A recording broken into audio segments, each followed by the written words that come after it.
زندگی ایک آئینہ ہے، اسے بیزار ہو کر دیکھیں گے تو بیزار ہوتے چلے جائیں گے، مسکراتے ہوئے دیکھیں گے تو مسکراتے چلے جائیں گے۔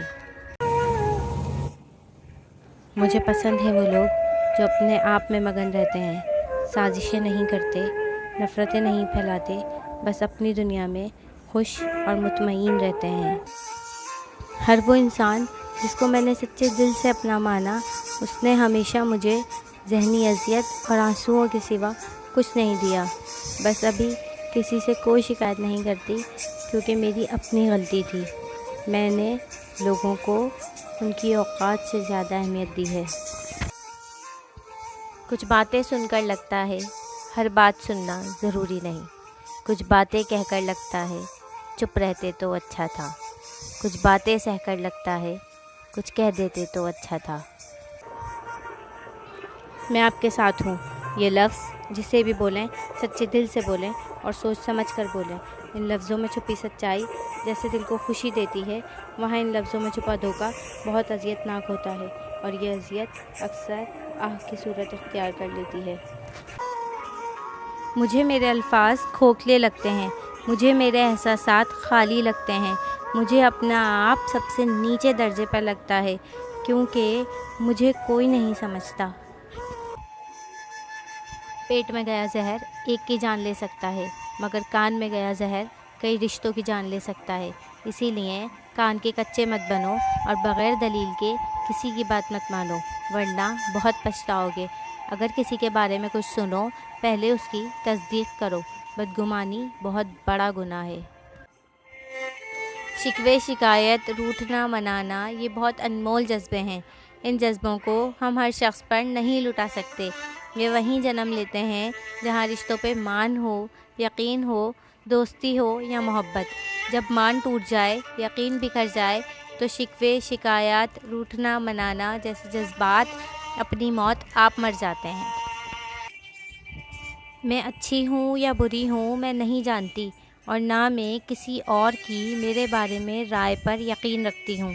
میں بس اتنا جانتی ہوں کہ میں نے کبھی کسی کا برا نہیں چاہا، اور جو لوگ کسی کا برا نہیں چاہتے، اللہ ان کے ساتھ کبھی برا نہیں کر سکتا۔ مخلص لوگ بہت کمزور ہوتے ہیں اور دھوکہ بھی جلدی کھا لیتے ہیں، کیونکہ وہ اپنے خلوص کی وجہ سے نرم پڑ جاتے ہیں اور زمانہ ان کو نگلنے کی کوشش کرتا ہے، لیکن ان کی مدد اللہ کرتا ہے۔ دھوکہ کھانے والوں کو سکون مل جاتا ہے، لیکن دھوکہ دینے والوں کو کبھی سکون نہیں ملتا۔ کیا فرق پڑتا ہے ہمارے پاس کتنا حسن، کتنی دولت، کتنے لاکھ، کتنے کروڑ، کتنے گھر اور کتنی گاڑیاں ہیں؟ کھانی تو بس 2 ہی روٹیاں ہیں اور جینی بس ایک زندگی ہے۔ فرق تو بس یہ پڑتا ہے کہ ہم نے کتنے پل خوشی سے بتائے اور کتنے لوگ ہماری وجہ سے خوشی سے جیے۔ میں بہت کمزور ہوں، کسی سے زیادہ دیر نفرت کرنے کی ہمت نہیں ہے۔ کچھ دیر بعد لوگوں کو معاف کر دیتی ہوں۔ جانتے ہو کیوں؟ کیونکہ مجھے محبتیں، خوشیاں اور آسانیاں پھیلانی ہیں، نفرتیں تو پہلے ہی بہت پھیل چکی ہیں۔ اتنی زور سے چیخی کہ در و دیوار ہل گئے، کل میری حالت دیکھ کر میرے یار ہل گئے۔ روتے روتے میں نے ایسا ہنسنا شروع کیا، میری اداکاری دیکھ کر سبھی اداکار ہل گئے۔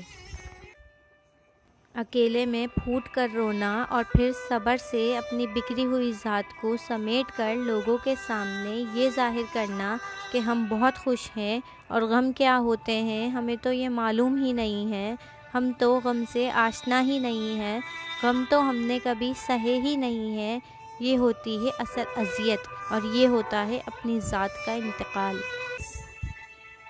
کچھ لوگوں کو لگتا ہے کہ شادی کے بعد ایک لڑکی کو عزت اور محبت ملے نہ ملے کوئی فرق نہیں پڑتا، روٹی کپڑا تو مل رہا ہے نا۔ تو ایسے لوگ ذرا اپنی بیٹیوں کو بھی دیکھ لیا کریں کہ وہ خود کتنے پانی میں ہیں۔ یہ روٹی کپڑا اسے اپنے باپ کے گھر میں زیادہ عزت سے مل رہا ہوتا ہے۔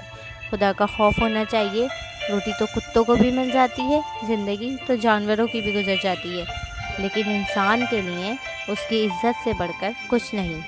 ایک لڑکی کو اگر عزت اور محبت مل رہی ہو تو یقین رکھیں اسے کچھ نہ بھی ملے تو وہ خوش رہتی ہے۔